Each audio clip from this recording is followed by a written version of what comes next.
What is up, guys, and welcome back to the channel. Guys, we are back in Australia with 11 things not to do in Australia. Must see before you go.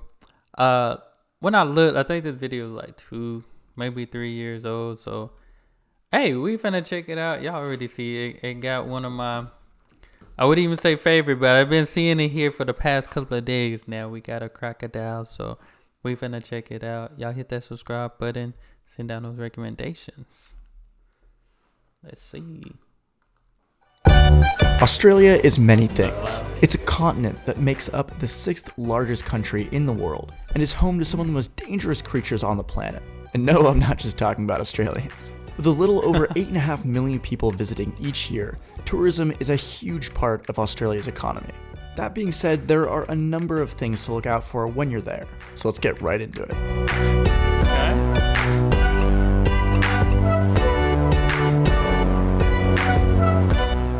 Number 1.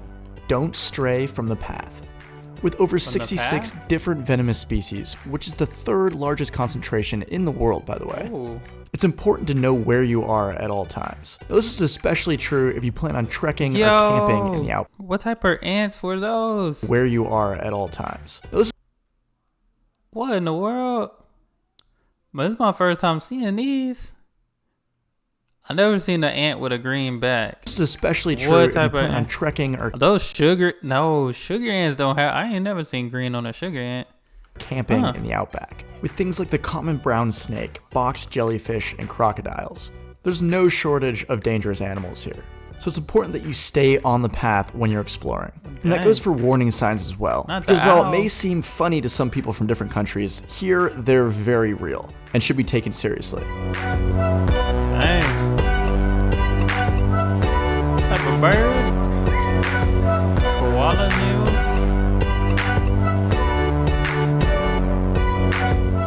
news? Number 2. Don't underestimate the cost. Australia is known for having one of the highest living costs in the world, and traveling there is no different. Now, of course, this is all subjective depending on where you go and where you're from, but it still might surprise you to hear that a beer costs around $9 Australian dollars. And a meal at a mid-range restaurant costs around 40. Now, all in all, if you're really trying to save money, you can get it down to around I seen the Australian money, but I don't know what it's equivalent to when it comes to the US dollars. I need to see that. He said $40 for a meal. 100 Australian dollars per day. And I'll just throw that number out there as an average. But between transportation, food, and lodging, the prices can get a bit expensive. So it's important that you price out your trip accordingly. I always agree with that one, no matter where you go. Number 3. And this is a short one. Don't say shrimp on the Barbie. Now, this phrase was popularized by a 1980s ad with Paul Hogan, who was later in Crocodile Dundee. And it was sponsored by the Australian Tourism Commission to try to bring in international travelers. But this is absolutely not what an Australian would say. If they would even use that phrase at all, they would say prawn, not shrimp. So don't make it more annoying than it already is. Prawn.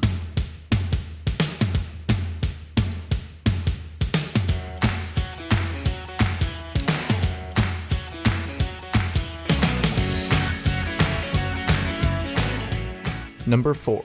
Drinking in Australia. Now for this one, I'm mainly talking about major cities, specifically Sydney, so don't quote me on the rest of the country.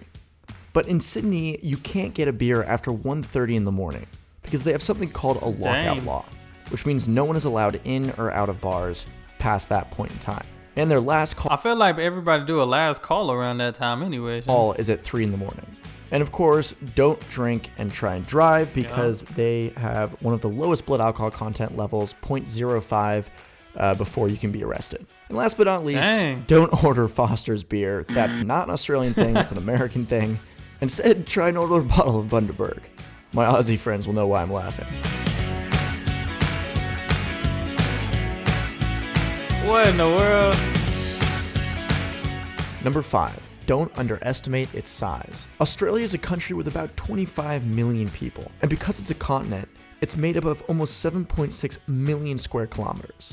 Despite the fact that the majority of its population is clustered around the coasts, in urban areas. It still means that as a tourist, it's going to take a long time to get from place to place. Yeah. So it's important to take a look at exactly I just seen a last video I just seen about Australia. It said, I mean, it's not that much smaller than the United States. So, yeah. How long it's going to take you to big. complete your itinerary.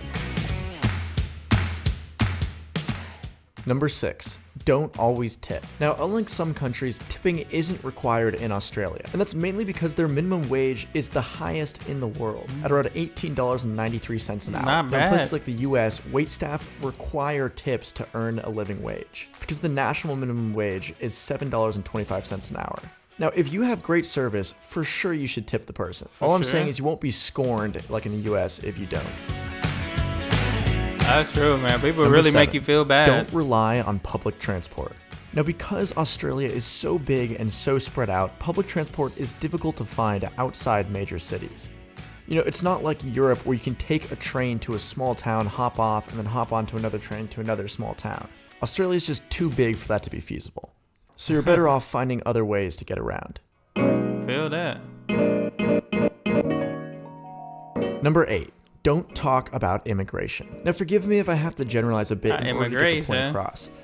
But for the most part, many Australians dislike the way that the government handles immigration, whether they're anti-immigration or whether they're disgusted by the way the government handles refugees.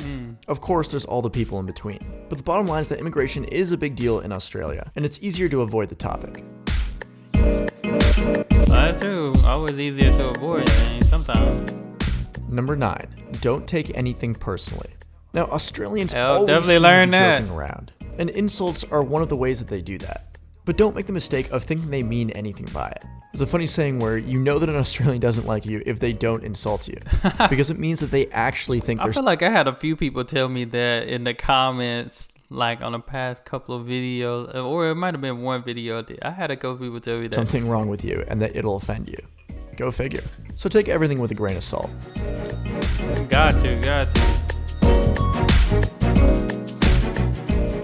Number 10. Don't be afraid to say hello. Australians have a pretty well-deserved reputation for being laid back. Hello, good day. Like I was talking Good about day, before mate. with the kidding around, they're good at taking things in stride, which makes it easy as a tourist to make friends. And talking to people is a must. Yeah, the rugby game.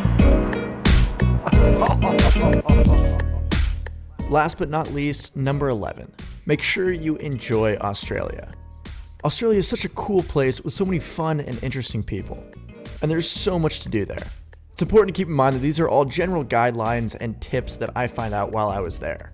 Okay. And I'm sure you'll have a fantastic time while you're there.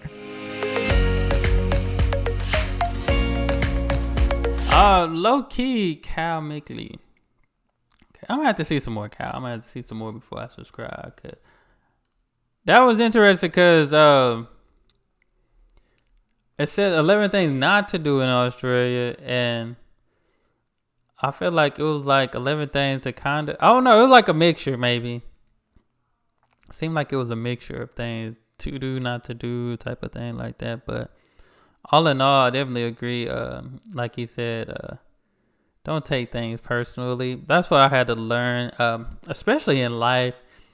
Because, you know, we get wisdom, we get knowledge, but it's all in understanding and not taking things so serious all the time. You know, is there a time to be serious? Yes. Is there a time to be playful? Is there a time?